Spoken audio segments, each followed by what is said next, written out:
Hello అండి, అందరికీ నమస్కారం. Welcome to my channel. నా ఛానల్ని ఎవరైనా కొత్తగా చూస్తున్నట్టయితే ప్లీజ్ అండి సబ్స్క్రైబ్ చేసుకుని సపోర్ట్ చేయండి. సండే రోజు మార్నింగ్ అయితే ఇలా హెల్తీగా టేస్టీగా మేము చేసిన బ్రేక్ఫాస్ట్ని మీతో షేర్ చేసుకోబోతున్నాను. తప్పకుండా వీడియో చివరి వరకు చూడండి. మీకు నచ్చితే చిన్న లైక్ ఇవ్వడం మర్చిపోకండి ప్లీజ్. సో ఇదైతే ముందు రోజు నైట్ ప్రిపేర్ చేసి పెట్టిన పిండి అండి. ఇడ్లీ బ్యాటర్ అండి. అట్టు కూడా వేసుకుంటాం కదా మనం. చూసారా ఎంత బాగా ఫర్మెంట్ అయిందో. పిండి ఓవర్ నైట్ ఫర్మెంట్ అయ్యి ఇలా స్పంజీలాగా అయిన తర్వాత ఇడ్లీ కానీ అట్టు కానీ వేసుకున్నామంటే చాలా టేస్టీగా వస్తాయి, అలాగే మెత్తగా వస్తాయి. నాకైతే ఈ పిండి ఇలా మంచిగా ఫర్మెంట్ అయినందుకు మంచి సాటిస్ఫాక్షన్ ఫీలింగ్ వస్తుందండి. ఎందుకు ఇన్నిసార్లు చెప్తుంది అనుకుంటున్నారా? ఎందుకంటే ఇది నార్మల్ పిండి కాదండి, మిల్లెట్స్ తో తయారు చేసిన బ్యాటర్ అన్నమాట.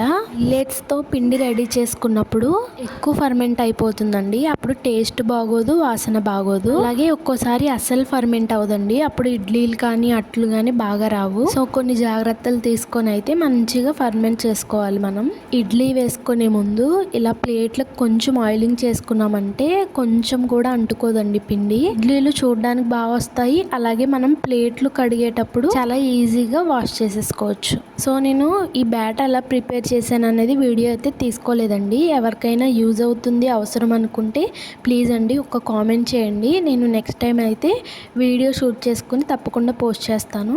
ఎందుకంటే మన వీడియో చూసే వాళ్ళలో వెయిట్ లాస్ కోసం ట్రై చేసేవాళ్ళు, డైట్ చేస్తున్న వాళ్ళు, డయాబెటిక్ ఉన్న వాళ్ళు ఇలా చాలామంది ఉండే ఉంటారు కదండి. అలాంటి వాళ్ళందరూ కూడాను ఇలాంటి హెల్దీ బ్రేక్ఫాస్ట్ చాలా హ్యాపీగా తినొచ్చండి. ఎందుకంటే మనం ఇక్కడ మిల్లెట్స్ యాడ్ చేసాం కాబట్టి. సో తప్పకుండా క్వాంటిటీస్ కావాలనుకుంటే చిన్న కామెంట్ అయితే చేయండి. సో ఇప్పుడు ఇడ్లీ అయితే హెల్దీగా వేసుకున్నాం, మరి చట్నీ కూడా హెల్దీగా చేసుకోవాలి కదా. అందుకోసమే ఎక్కువ పుదీనా వేసుకుని తక్కువ టమాటోలు వేసుకుని చట్నీ చేస్తున్నాను.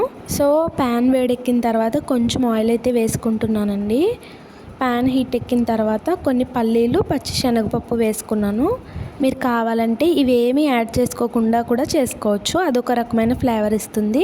నెక్స్ట్ ఒక 5-6 ఎండుమిర్చి అయితే వేసుకున్నాను. మీ కారాన్ని బట్టి మీరు వేసుకోండి. మీరు పచ్చిమిర్చితో అయినా చేయొచ్చు, ఎండుమిర్చితో అయినా చేయొచ్చు. నేను రెండు కలిపి చేస్తున్నానండి, ఇలా కూడా టేస్ట్ బాగుంటుంది. సో ఎండుమిర్చి తర్వాత పచ్చిమిర్చి యాడ్ చేసుకుని కొంచెం వేగగానే ఇలా కట్ చేసి పెట్టుకున్న కొత్తిమీర అయితే వేసుకున్నానండి. మీరు ఉట్టి గ్రీన్ చట్నీ చేసుకోవాలంటే కొత్తిమీర పుదీనా తోటి కూడా చేసుకోవాలండి, అది కూడా చాలా బాగుంటుంది. సో ఇక్కడ క్లీన్ చేసి పెట్టుకున్న పుదీనాను అయితే యాడ్ చేసుకున్నామండి. సో ఒక 2 మినిట్స్ అయితే మూత పెట్టుకుని మగ్గించుకుందాము. మనకి ఈ పుదీనా అండ్ కొత్తిమీర అండి మన డైజెషన్కి చాలా అంటే చాలా మంచివి. పిల్లలకి ఆకలి లేదు అనుకున్న వాళ్ళకి కొంచెం అయితే ఈ పుదీనా చట్నీ అలవాటు చేశారంటే ఆటోమేటిక్గా ఆకలి పెరుగుతుందండి.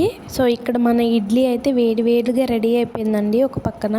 సో ఇవి వేగిపోయాయండి, ఒక గిన్నెలోకి తీసేసుకుందాము. ఏ ఆకుకూరల్లో అయినా సరే మంచి పోషకాలు ఉంటాయండి. మన స్కిన్కి కూడా చాలా మంచిది అనమాట. తినడానికి ట్రై చేయాలి, అట్లీస్ట్ వీక్లో 2 టైమ్స్ ఆర్ 3 టైమ్స్.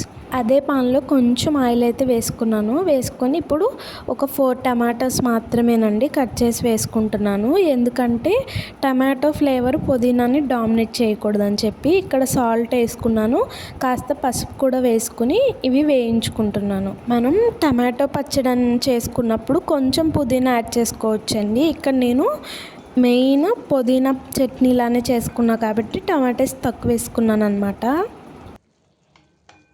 సో ఇక్కడ నేను కొంచెం అండి చాలా తక్కువ చింతపండు, ఒక 4 రెబ్బలు వెల్లుల్లి వేసుకుని మొత్తము గ్రైండ్ చేసుకున్నాను. ముందైతే గ్రీన్స్ అంతా పేస్ట్ చేసిన తర్వాత టమాటోస్ వేసానండి, అందుకే మీకు సపరేట్గా కనిపిస్తుంది. సో మీరు కావాలనుకుంటే దీన్ని మళ్ళీ తాలింపు వేసుకోవచ్చు. మనం ఎన్నిసార్లు తాలింపు వేస్తే అంత ఆయిల్ మనం కన్జ్యూమ్ చేస్తామండి, అందుకే నేను తాలింపు వేయట్లేదు. సో అదే పిండితోనైతే మినపట్టు వేసానండి. మీలో మినపట్టు అంటే ఎంతమందికి ఇష్టమో చెప్పండి, మాకైతే చాలా అంటే చాలా ఇష్టం. అందులోనూ ఇలా మిల్లెట్స్తో తయారు చేసిన వాటిల్లో ఈ మినపట్టు అనేది అసలు నార్మల్ పిండిలానే ఉంటుందండి, సూపర్గా వస్తుంది టేస్ట్ అయితే. సో ఇడ్లీస్ చూడండి ఎంత నీట్గా స్మూత్గా వచ్చాయి.